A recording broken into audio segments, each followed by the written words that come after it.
Hello दोस्तों, आज हम आपको सुनाएंगे संतुष्टि, एक पौराणिक कथा। अगर आप हमारे चैनल पर नए हैं तो प्लीज हमारे चैनल को लाइक करें, सब्सक्राइब करें और शेयर करें।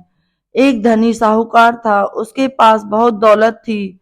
उसने इतनी दौलत हासिल कर ली थी कि अगर अगले 7 पीढ़ियां बैठकर खा लें तो भी खत्म नहीं होगी। हालांकि यह अमीर आदमी तभी भी खुश नहीं था।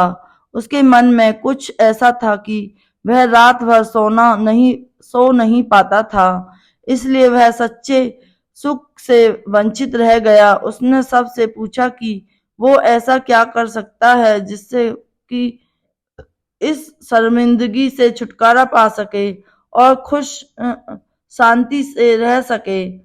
किसी ने उसे कहा कि संतों की शरण में जाओ तो संत आपको इससे बचाएंगे। धनी संतों की तलाश में गया। रास्ते में एक साधु महाराज एक पेड़ के नीचे बैठे थे।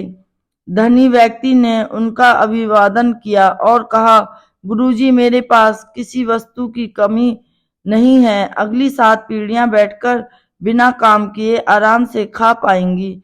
फिर भी मैं खुश नहीं हूं क्योंकि एक व्याकुलता मुझे सोने नहीं देती।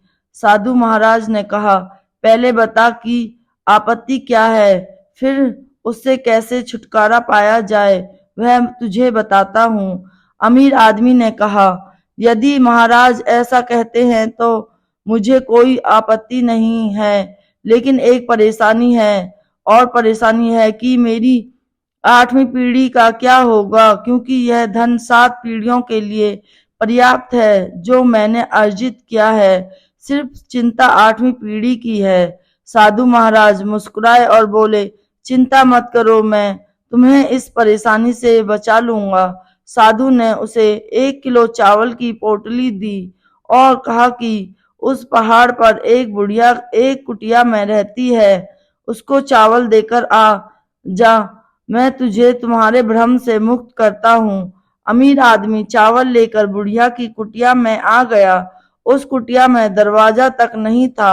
वह बुढ़िया भगवान के भजन में लीन थी, वह अभिभूत थी। अमीर आदमी के पैरों की आहट से बूढ़ी माँ की ध्यान टूट गई।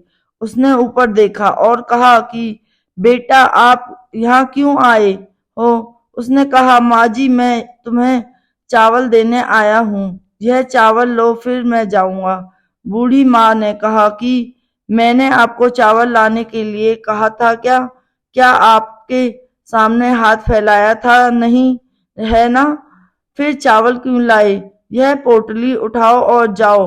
फिर अमीर आदमी ने कहा, मुझे उस पेड़ के नीचे बैठे साधु ने भेजा है, इसलिए मैं आया हूँ।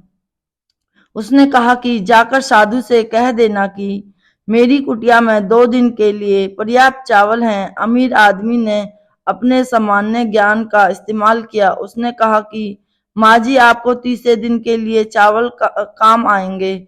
उसने कहा कि आप और वह साधु मेरे तीसरे दिन की चिंता मत करो। बूढ़ी बोली, उस साधु से कहना कि मेरे तीसरे दिन की चावल का संबंध उसी से है जिस पर मैं इस एकांत स्थान में अपना सारा बोझ लेकर जप करने बैठी हूँ। यह सुनकर अमीर आदमी पोटली लेकर वापस आ गया। साधु के सामने पोटली रखकर चला गया। साधु ने उसे पुकारा, अरे ओ सज्जन, तुम समस्या लेकर आए हो, है ना? मैं तुम्हें इससे बाहर निकालने जा रहा हूँ। अमीर आदमी ने सिर झुकाकर कहा, महाराज, मुझे जवाब मिल गया। वह बुढ़िया तीसरे दिन के चावल नहीं है तभी भी खुश है, और मेरे पास सब कुछ है तभी भी मैं दुखी हूँ। जिसके पास कुछ भी नहीं है वह अगर अपने भविष्य का विचार नहीं करती और भरोसा करती है कि भगवान कुछ बुरा नहीं होने देंगे, तो फिर मैं, जिसे भगवान ने इतना कुछ दिया है, मुझे इस फालतू की चिंता में नहीं पड़ना चाहिए। यह मुझे समझ में आ गया। दोस्तों, छोटी सी यह ज्ञानवर्धक कहानी हमें समझाती है कि हमारे पास जो है उसका आनंद लेना चाहिए, उसमें खुशी ढूंढनी चाहिए। जो नहीं है उसके बारे में फालतू की टेंशन लेकर अपना सुख चैन नहीं खोना चाहिए।